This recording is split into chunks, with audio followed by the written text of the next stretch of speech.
Roadtrip Arcade Edition on GameCube can communicate with Roadtrip Shifting Gears on Gameboy Advance using the Cube-to-GBA Link cable. Also known as Choro-Q or even Penny Racers depending on the territory, this Takara toy-based racer is sort of like Micro Machines but with awfully loose controls. Its main gimmick comes from the wealth of customization options, which can become overwhelming and tedious in my opinion. But this is one of those games that's super hard when first starting since you're so underpowered and the AI doesn't care about your feelings. Literally one wrong turn can cost you the game. And for some reason there's a giant set of pliers as a set piece on the first stage. Okay, so how does the Cube-to-GBA Link feature work and what does it do? After playing for a while, the communication option will become available on both the console and handheld versions accessible from the main menu. By selecting this option on both systems when connected with the link cable, the data transfer happens instantly and new content becomes unlocked in both versions. Seriously, this connection happens so fast that I had trouble recording the transfer.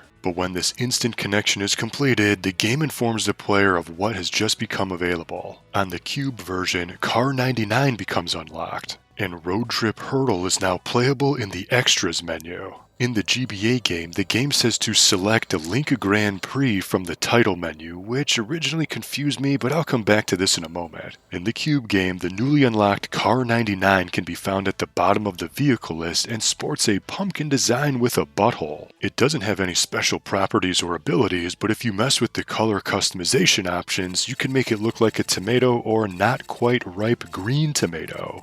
But seriously though, why does it have an asshole? It just stares at you the entire time during a race. It doesn't need to be there, but the designer specifically put it there. Pumpkins don't have holes on their rear end, so why was this never blinking eye put on this fruit-based car? I sort of don't want to play as this car just for this reason. In addition to playing as Halloween paraphernalia, the Roadtrip Hurdle minigame can be found in the Extras menu of the Cube version. What is Roadtrip Hurdle? Well, you know the hurdles race in the Olympics? It's exactly that, but with cars. Since each car has the ability to jump by tapping the shoulder button, the goal is to reach the finish line in the shortest amount of time while timing your jumps properly. This minigame is pretty dumb and only takes a few seconds. Since you only need to go straight, it's best to choose a car with high acceleration and speed as opposed to having tighter control. And if you want to add some unnecessary flair, tapping the other shoulder button causes the car to spin, which looks a little silly, especially during the replay. But to summarize, this unlockable mode isn't fun and you aren't missing anything if you don't play it. Okay, back on the GBA game, the game said to select the Link Grand Prix option from the main menu, which I thought was going to be some type of linkable 2 to 4 player multiplayer track given the name. But no, this is an entirely new cup composed of 5 tracks and a questionable roster of vehicles.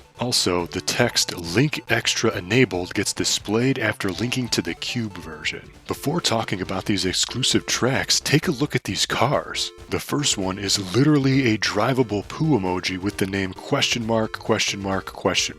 Browsing through the vehicle summary page, you also get this ridiculous bio about this drivable piece of literal shit. This car also handles like shit, so the form is rather fitting. Then, the ambulance car is, well, you guessed it, an ambulance. There's also a police car, some vehicle named Cat Moon, and then there's the shark car. Each vehicle also has different stats in addition to very different cosmetic appearances. While unlocking these new, very odd cars is appreciated, I think the coolest part are the 5 new tracks. The first track is Cottonland, and it's a delightful cloud sky stage. China Track has an obvious China theme complete with corresponding color schemes, region-specific dwellings, and spears that act as obstacles. Whiz Valley, the third track, has a Halloween theme complete with pumpkins without buttholes, gravestones, and even lava hazards. Like Whiz Valley, Tech Track's name doesn't really fit the overall rainy weather effect, but it looks good. And the final track is Moon Desert, which might be the coolest design out of the 5. Racing on the moon with asteroids flying around is unique and has a faster speed to it.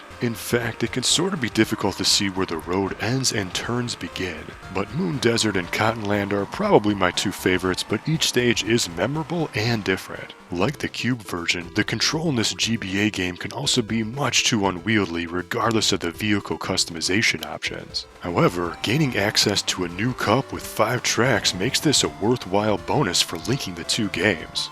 Like, can you imagine if Mario Kart Double Dash connected with Super Circuit and it unlocked an exclusive cup and a mushroom cart with a butthole? That would have been awesome. So even though Roadtrip / Choro-Q racing games on Cube and GBA are not the best, mostly due to the slippery controls and unfair AI, I still respect the depth of the customization options and this console to handheld linking feature. Connecting both games basically acts like DLC, but it's worthwhile DLC. Even though the unlocked Cube content isn't the best, the exclusive butthole-related content is appreciated and dedicated players are rewarded appropriately for going through the hassle of linking both versions. For some reason, if you happen to play these forgotten racing games today, be sure to hashtag link it up. But what do you think? Have you ever played Roadtrip or the Choro-Q games? Which non-Mario Kart-ish racers do you enjoy? And which fruit do you wish had more holes in it? Let me know in the comments. And for more Cube-to-GBA Link content, be sure to subscribe, check out my Patreon, and see the links to my dedicated playlists in the description. Until next time, thank you for watching, and game on!